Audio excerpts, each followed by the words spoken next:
The Quiet Storm began in Washington, D.C. at WHUR with the late, great Melvin Lindsay in 1976. So by the time 77 comes around, this is one of those songs that people closely identify with the birth of the Quiet Storm. So Inseparable not only is one of the best R&B songs under 3 minutes, it is a Quiet Storm original.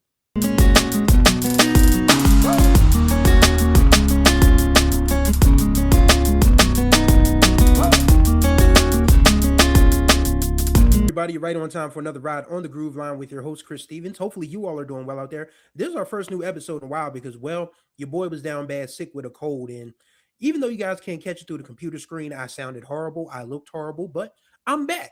And just in time for Valentine's Day weekend. So we're not going to do a great big blowout of love songs, even though I still will probably do like different love songs throughout the year because that's just how we get down around here. We talk about songs as the moment arises.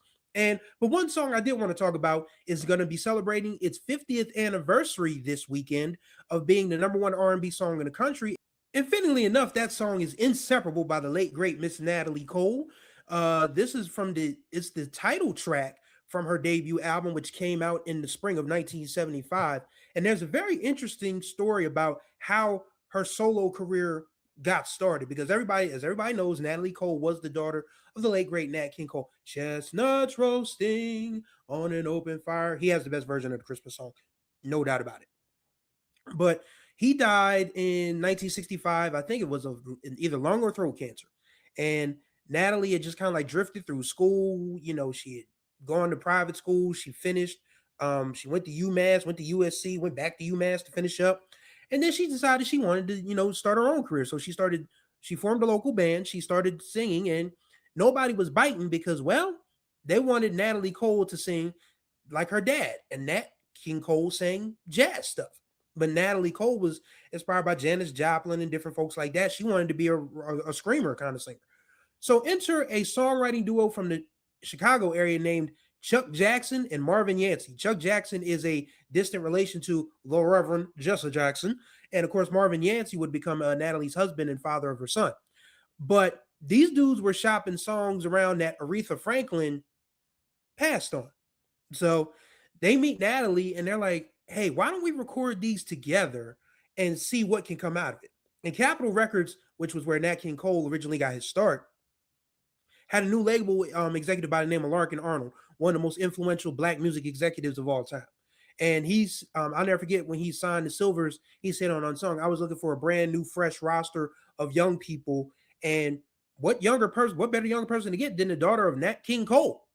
So apparently they liked the demos of what Chuck, Marvin, and Natalie were working on. So they signed her, and that's how Inseparable came to be. Of course, the legend song from Inseparable, of course, is This Will Be an Everlasting. Like, you could tell that they were definitely channeling Aretha when they wrote that song, and Natalie kind of delivers it in sort of like a younger Aretha style. But Inseparable is Natalie all her own.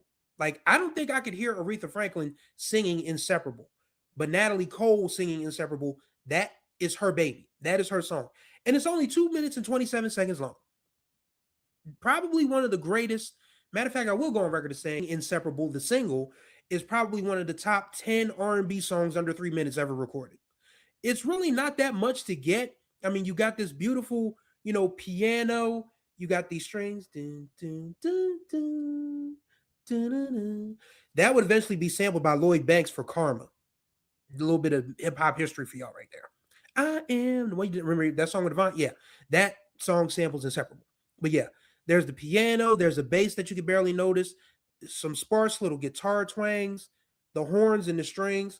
But this is all Natalie Cole singing about how there's no way they're going to break up. He brings out the woman in her with his style of love, and it's good to know that he's always going to be around. And sometimes you don't need a ballad to go 5, 6, 7 minutes unless it's one of those ones where you have that middle 8 or middle 16 that inspires people to, start something. This is another one of those Quiet Storm originals, by the way. Because remember, the Quiet Storm began in Washington, D.C. at WHUR with the late, great Melvin Lindsay in 1976. So by the time 77 comes around, this is one of those songs that people closely identify with the birth of the Quiet Storm. So Inseparable not only is one of the best R&B songs under 3 minutes, it is a Quiet Storm original. And it is just a beautiful song. Like, again, you just don't need to, sometimes simplicity is better, less is more, and that's what you get with Inseparable. Like, it's one of those songs that, you're kind of upset that it's over, but even the ending just sounds very, dramatic. It's almost like a sigh when you're in the person you love's arms, when you guys are just like, that's what the end of Inseparable is, when the horns just kind of like, horns and strings just kind of like stop suddenly. It's a beautiful song. It again went to number one. It was Natalie Cole's second straight number one. Out the gate. Out the gate. Two number one singles. This will be an Inseparable on the R&B charts. And they both went top 10 pop. So Natalie Cole was on her way as a star. Granted, doing Aretha Franklin inspired demos, and Aretha had run the R&B soul category at the Grammys for eons. Then here comes Natalie Cole in 1975, 76, and Natalie says, I'll take that, thank you. I'll take that best R&B album. I'll take that best R&B song. I'll take all of that good stuff. It's like, damn, there's a new sheriff in town, and her name is Natalie Maria Cole. But, I mean, of course, nobody could ever take Aretha's place. I mean, that's quite obvious. But, Natalie Cole, she established herself as a star in her own way.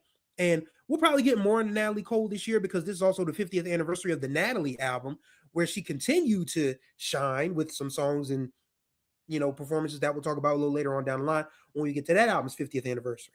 But just to come back to Inseparable, like, if it's not on your slow dance, your slow drag, your Blue Lights in the Basement playlist, you're missing out. It's only 2 minutes and 27 seconds long, but it is a worthwhile 2 minutes and 27 seconds. So I want to know what you guys think of Inseparable. If you haven't heard it, go listen to it. Come back, let us know what you think in the comments. But if you have memories of Inseparable, the single by Natalie Cole, please drop them in the comments, especially since it's Valentine's Day weekend. You want to dedicate Inseparable to somebody? Feel free. I have no one to dedicate a song to. Nobody's dedicating a song to me. It just happens. But again, I'm not jealous. I'm not bitter. I mean, love is love. So, if you have somebody you want to dedicate Inseparable to, do so in the comments. And that's going to do it for this ride on the Groove Line. Greatly appreciate y'all as always. Contact information will be in the description below. Don't forget to subscribe and tap that notification bell so you're notified of all the new videos that drop on the channel. Now that I'm over this damn cold, a lot more new stuff is coming out. So stay tuned. And don't forget to like and comment on the videos, because as I say, as always, I do talk back in the comments. So thank you guys for riding with me on the Groove Line. And until the next time we ride, may you have a great Valentine's Day weekend. And until the next time we ride, may you find the groove, or may the groove find you.